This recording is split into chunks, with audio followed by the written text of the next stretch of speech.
Next sari అండి, red colour plain sari. మొన్న recent గా పింక్ కలర్ కూడా కట్టుకొని చూపించాను అనమాట, చాలా రెస్పాన్స్ వచ్చింది.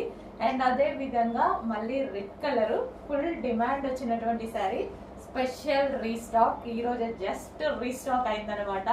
చాలా మంచి కలెక్షన్ అండి, మంచి మిర్చి రెడ్ కి గ్రీన్ కలర్ బ్లౌజ్. చాలా మంది వెయిట్ చేస్తూ